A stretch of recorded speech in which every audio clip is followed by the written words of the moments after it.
Steam engines crossing the continent, assembly lines churning out automobiles, and microchips shrinking the globe.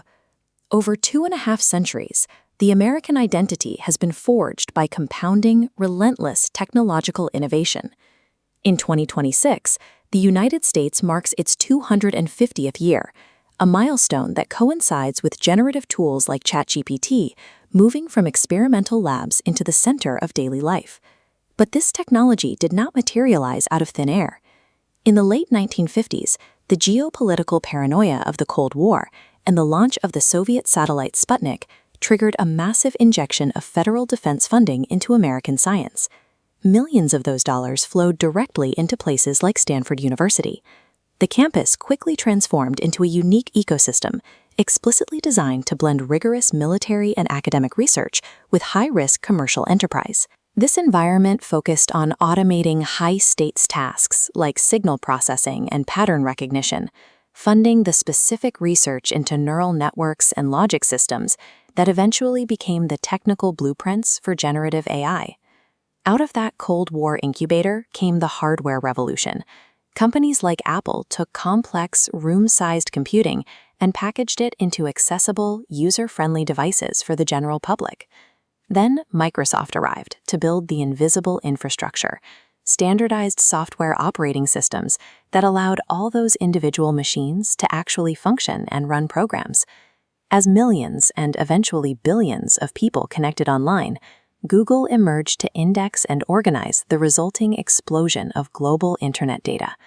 The unintended consequence of this infrastructure was a chaotic digital landscape, flooded by billions of pages of unstructured, user-generated text.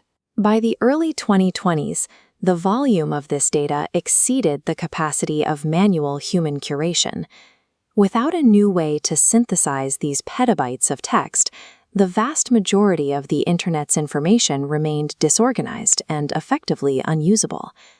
OpenAI's ChatGPT is the specific statistical tool designed to fill that exact vacuum.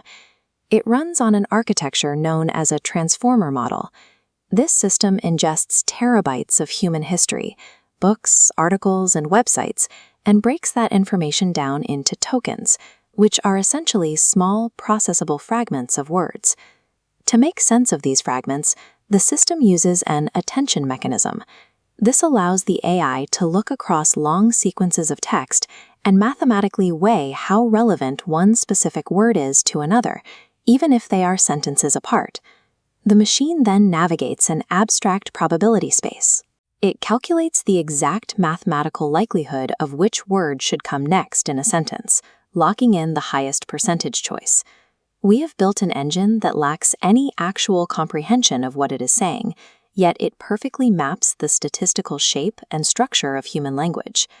Historically, we have treated creativity as a deeply human process. An artist or writer draws on subjective emotion, lived experience, and conscious intent to produce a piece of work. Algorithmic creativity operates entirely outside of that framework. It relies strictly on combining the latent mathematical patterns it absorbed during training. The paradox is that optimizing a machine to do nothing but predict the next word yields outputs that are nearly indistinguishable from intentional human art and prose.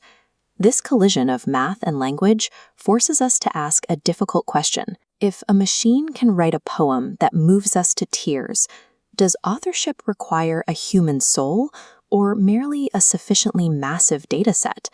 This technology is already colliding with our oldest institutions.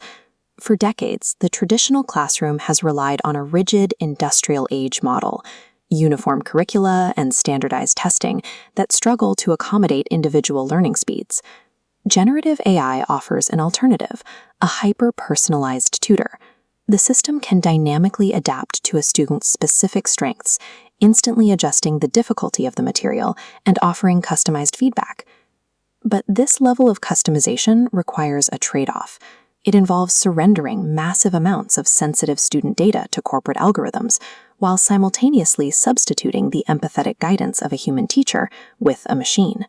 Pushing education entirely into the digital realm risks isolating the student, stripping away the communal, social experience of learning in favor of pure algorithmic optimization. The disruption is equally severe in journalism. AI can instantaneously mine vast datasets, summarize financial reports, and generate published news articles in seconds, vastly outpacing human reporters. Yet, because the AI is a prediction machine rather than a truth engine, it is prone to hallucinations, instances where it confidently presents entirely fabricated information as absolute fact. When paired with deepfakes, synthetic videos that convincingly simulate real people, and algorithms that curate isolated echo chambers, the shared factual reality required for a functioning democracy begins to erode. Ultimately, ChatGPT is a digital mirror. It reflects the entirety of the text, biases, and history we have digitized over the last 2.5 centuries. The algorithm will continue to map the statistical shape of our collective history. Our own intentionality is the only force capable of deciding how to wield that reflection.